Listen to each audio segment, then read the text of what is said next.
Hello दोस्तों, स्वागत है आज के मेरे इस वीडियो में। आज मैं लेकर के आ गया हूँ आपके लिए वार्षिक परीक्षा क्लास 11 आपका साहित्यिक और सामान्य हिंदी का पेपर, जो कि आपके लिए बहुत ही इम्पोर्टेंट रहने वाला है, क्योंकि इस पेपर में जो आपके क्वेश्चंस पूछे गए हैं बहुत ही महत्वपूर्ण हैं, है ना। तो यहाँ पर खंड का से स्टार्ट होता है आपका पेपर, और बहुत ही इम्पोर्टेंट क्वेश्चन पेपर रहने वाला है, क्योंकि ये साहित्यिक हिंदी और आपके सामान्य हिंदी दोनों के लिए है। और यहाँ पर इस तरीके से आप देख लीजिए, साहित्यिक हिंदी और सामान्य हिंदी, यहाँ पर आपके लिए पूरा मैं सॉल्यूशन भी लेकर के आया हूँ। तो अगर आप चैनल पे पहली बार आए हैं और यहाँ पर फुल सॉल्यूशन देख रहे हैं, तो चैनल को सब्सक्राइब कर लीजिए सबसे पहले, और वीडियो को भी लाइक कर दीजिए। और अगर आपको इस सॉल्यूशन पेपर की पीडीएफ चाहिए तो प्रेप वेव ऐप डाउनलोड कर लीजिएगा, और मेरा व्हाट्सएप चैनल ज्वाइन कर लीजिएगा, जहाँ से आपको सारी पीडीएफ वगैरह मिल जाया करेंगी। तो बहुत ही इंपॉर्टेंट ये आपके लिए पेपर रहने वाला है। यहाँ पर पहला क्वेश्चन ही हम स्टार्ट करेंगे। अशोक के फूल के रचनाकार हैं। तो यहाँ पर पहला क्वेश्चन पूछा गया, बहुत ही इंपॉर्टेंट है, अक्सर आपके पेपर में आता है। और इस बार आपके 2026 का पेपर जो क्लास 11th का होने वाला है, उसमें पूछा ही जाएगा ये क्वेश्चन। तो इस तरीके से ये आपके बहुत ही इंपॉर्टेंट रहने वाला है। तो यहाँ पर पहला विकल्प दिया गया है जयशंकर प्रसाद रामचंद्र शुक्ल, दूसरा हजारी प्रसाद द्विवेदी, तीसरा और आपके भारतेंदु। तो यहाँ पर अशोक के फूल एक निबंध है जिसके रचनाकार हजारी प्रसाद द्विवेदी जी हैं, आप जानते हैं। तो ये आपका राइट विकल्प हो जाएगा। और फिर यहाँ पर आपका अगला क्वेश्चन पूछा गया है, कलम का सिपाही के रचनाकार हैं। तो कलम का सिपाही एक जीवनी है, किसकी जीवनी है? प्रेमचंद्र की जीवनी है। इसके रचनाकार कौन है? उनके पुत्र अमृत राय हैं। अमृत राय उनके पुत्र हैं, वो इसकी रचना की हैं, ठीक है। तो ये जीवनी विधा की रचना है कलम का सिपाही, जिसके रचनाकार अमृत राय हैं, ठीक है। तो इस तरीके से आपका ये राइट विकल्प हो जाता है। फिर आपका अगला क्वेश्चन है, यामा के रचनाकार हैं। तो यामा कृति जो है वो महादेवी वर्मा जी की है, महादेवी वर्मा जी की है। आपका इस तरीके से राइट विकल्प हो जाता है ये। तार सप्तक का प्रकाशन हुआ, प्रकाशन वर्ष है। तो आपका तार सप्तक का प्रकाशन वर्ष आपका 1943 है, 1943, है ना। और किसने किया था? अज्ञे जी ने किया था। तार सप्तक का प्रकाशन अज्ञे जी ने 1943 ईस्वी में किया था, ठीक है। फिर आपका अगला क्वेश्चन है, बीजक के रचनाकार हैं। तो बीजक के रचनाकार आपके कबीर दास जी हैं, और इसके 3 पार्ट हैं, साखी सबद रमैनी, ठीक है। तो ये आपका राइट विकल्प हो जाता है। फिर आपका अगला क्वेश्चन है, साहित्यालोचन के रचनाकार हैं। तो साहित्य आलोचन के रचनाकार आपके यहाँ पर श्याम सुंदर दास जी हैं, श्याम सुंदर दास जी हैं साहित्य आलोचन के रचनाकार। फिर आपका अगला क्वेश्चन यहाँ पर दिया गया है, कन्यादान के लेखक हैं। तो कन्यादान के लेखक यहाँ पर आपके सरदार पूर्ण सिंह है, सरदार पूर्ण सिंह है, कन्यादान के लेखक हैं, ठीक है। फिर आपका है, रीति मुक्त काव्य के रचनाकार हैं। तो रीति मुक्त काव्य के रचनाकार बहुत ही इंपॉर्टेंट क्वेश्चन है। रीति मुक्त से हैं घनानंद, ठीक है, घनानंद हैं। बोधा भी हैं, ठीक है, ठाकुर भी हैं, ये आपके रीति मुक्त काव्य के रचनाकार हैं। और भूषण जो हैं ये रीतिबद्ध के हैं, भूषण रीतिबद्ध के हैं। और बिहारी रीति सिद्ध के हैं, बिहारी रीति सिद्ध के हैं। और केशव जो हैं रीतिबद्ध के हैं, ठीक है, केशव भी रीतिबद्ध के हैं। तो यहाँ पर आपका राइट विकल्प हो जाता है घनानंद। साकेत के, साकेत में कितने सर्ग हैं? साकेत में कितने सर्ग हैं, यहाँ पर आपका पूछा गया है। तो ये 12 सर्ग हैं, साकेत में 12 सर्ग हैं। इसी तरीके से कामायनी में कितने सर्ग हैं? 15 हैं, ठीक है, कामायनी पे 15 है। इसका राइट विकल्प आपका 12 है, ठीक है। साकेत के जो सर्ग हैं, सर्गों की संख्या 12 है। कामायनी में 15 है, कामायनी में 15 है। और आपके प्रिय प्रवास में 17 सर्ग हैं, ठीक है। इस तरीके से आपका ये विकल्प आपका पहला वाला सही हो जाता है, 12 है, साकेत में 12 आपके सर्ग हैं। कामायनी किस विधा की रचना है?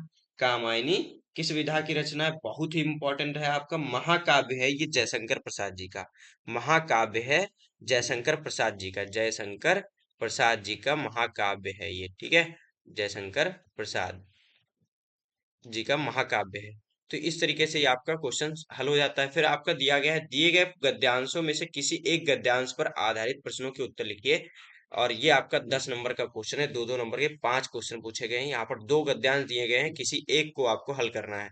तो बहुत ही इंपॉर्टेंट गद्यांश है, यहाँ पर आप देखेंगे, प्रेम की भाषा शब्द रहित होती है, ठीक है। इस तरीके से आपका ये एक है, और दूसरा है, आत्मा अजर और अमर है, ये आपका दूसरा गद्यांश है। इनमें से किसी एक को आपको हल करना है, जो कि मैंने किया है। अभी पूरा सॉल्यूशन मैं दिखाऊंगा किस तरीके से करना है आपको इसका।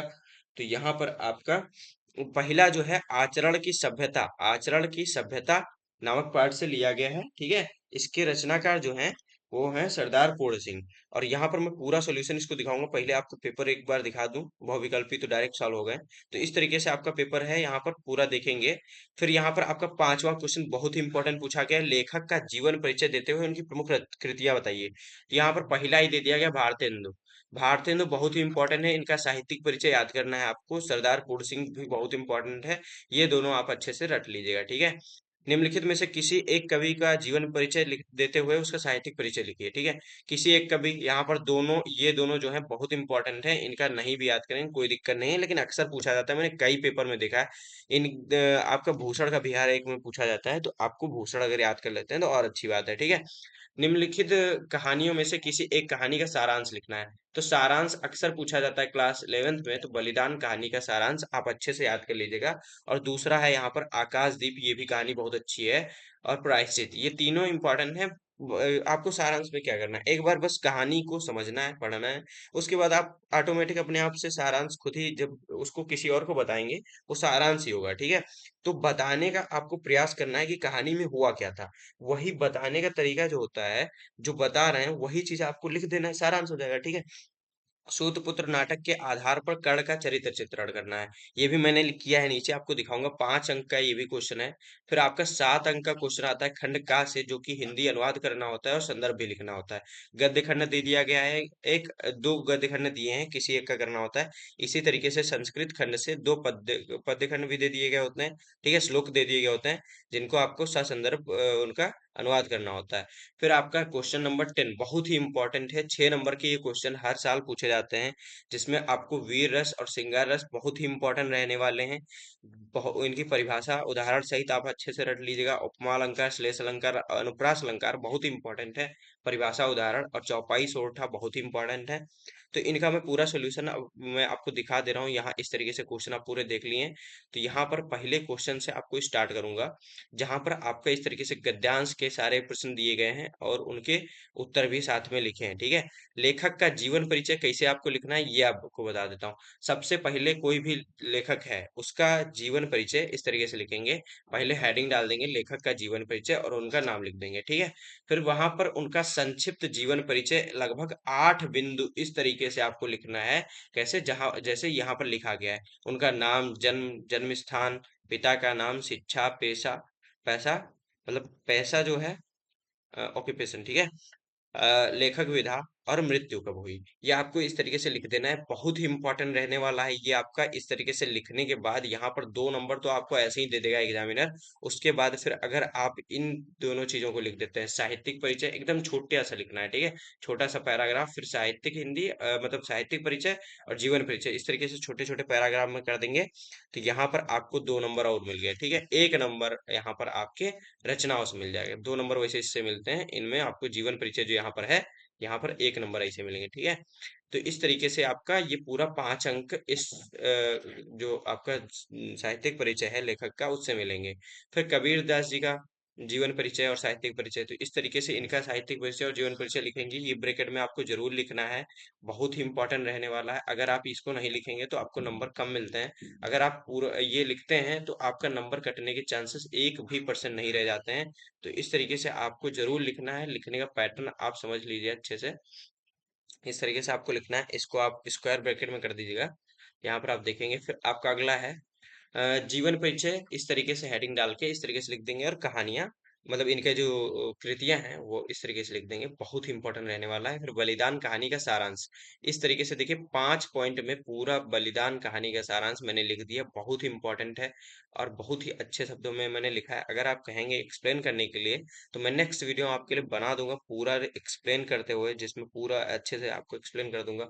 तो कमेंट जरूर करिएगा जो भी पेपर आपको चाहिए होगा, बहुत ही इंपॉर्टेंट रहने वाला है आपके लिए वीडियो लेक्चर, ये बहुत ही इंपॉर्टेंट है। तो इस तरीके से आपका यहाँ पर सबसे इंपॉर्टेंट क्वेश्चन अब स्टार्ट करते हैं हम, क्या है, श्रृंगार रस। श्रृंगार रस पूछा गया है, जब विभाव, अनुभाव और संचारी भावों के संयोग से रति नामक स्थायी भाव जागृत होता है तो श्रृंगार रस कहलाता है। इसे रसराज रसों का राजा भी कहा जाता है, क्योंकि श्रृंगार रस है, रति नामक स्थायी भाव है, तो इसे रसराज भी कहा जाता है। और रसों का राजा, इसके दो भेद होते हैं, संयोग और वियोग, ठीक है। तो यहाँ पर श्रृंगार रस के दो भेद होते हैं, दो प्रकार होते हैं, संयोग रस और वियोग श्रृंगार, ठीक है।